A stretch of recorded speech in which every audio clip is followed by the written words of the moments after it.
Welcome back to Business on City News 570, powered by Cowan Insurance.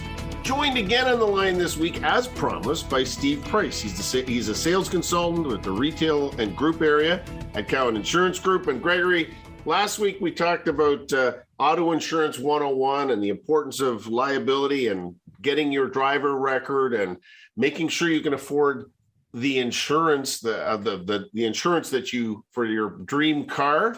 Pretty important, but there's also some pretty specific detailed questions or issues that one should consider and are really important to your auto insurance policy and making sure you've got coverage.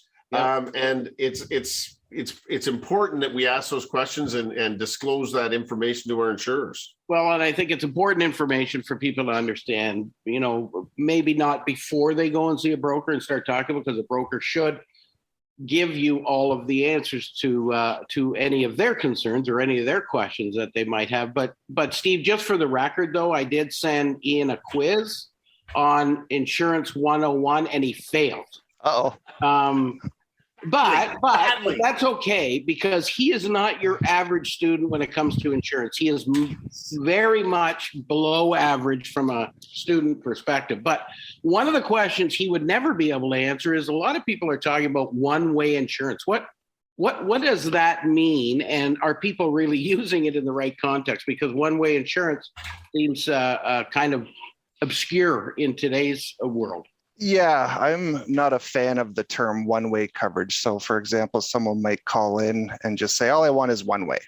So then you start having the conversation. And when they realize, to me, one way is liability only, right? You have liability only, again, the bare minimum, or you can have liability only with all perils, which is your full physical damage, or you can have liability only with collision only, or liability only with comprehensive, which is your fire and theft.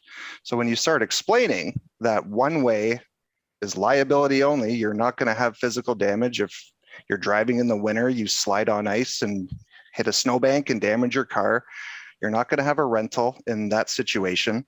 There's only coverage if someone were to hit you and they were deemed at fault, but then it goes into a big investigation and they're confused about that. So they seem to think that there is some type of physical damage coverage, whether it's stolen.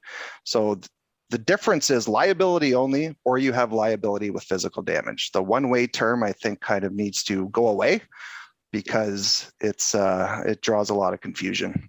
Yeah, I think the better assessment of it is, I only want insurance to protect me from a lawsuit, or I want insurance to protect me from a lawsuit and to protect me for my loss of my vehicle in some manner or another, whether that's collision, comprehensive, Exactly. So that's what I will always say. I'll say you can have liability only, which covers you in the event of a lawsuit or your personal injury, or you have your physical damage with the vehicle as well. And again, with financing and a leased vehicle, you have to have physical damage coverage. Now, there was a couple other terms that, as we were getting ready for this, that came up, and I think it's important that when you're going through the process of working with a broker like our friends here at Cowan and figuring out what coverage that you want, there's a duty on behalf of the customer. So if I'm looking for insurance, to disclose things like the drivers in the house that may be driving the vehicle, because we have younger kids. When they get a license, will they be driving? Yep. If you're a newcomer coming to the province, what should you disclose? It may make it easier or quicker or less expensive if you bring your previous driving record. Talk about some of those things that people should be conscious of in terms of more specific or other questions to be asking your broker. So in regards to drivers in the home, that is literally a question on the OAP Ontario Auto Insurance application. And it specifically asks how many licensed drivers in the home.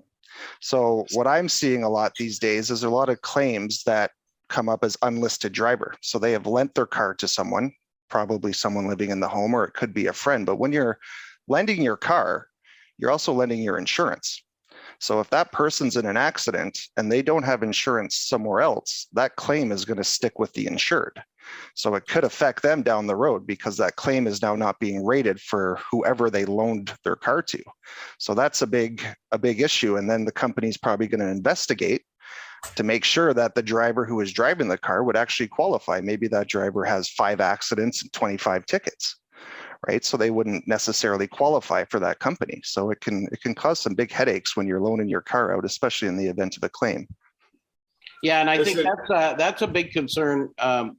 People need to understand that. Boy, you can get yourself into a lot of trouble, and you can have a lot of pain down the road. You know, Exactly. know somebody else, and somebody smacks it up. Well, that's your car and your problem, and you don't want to have somebody else's problems haunting you for a number of years. So. Absolutely. Yep. Good place to leave it. Thanks so much for joining us, Stephen. The sum total here is make sure, as always, that when you're thinking about buying a new car or driving a car, that you talk to your broker and get all the straight goods so that you protect yourself and your family and your assets. Thanks so much for joining us today, Steve. My pleasure, guys. Thanks for having me. We've been joined by Steve Price. He's a sales consultant in the retail and group area at Cowan Insurance Group.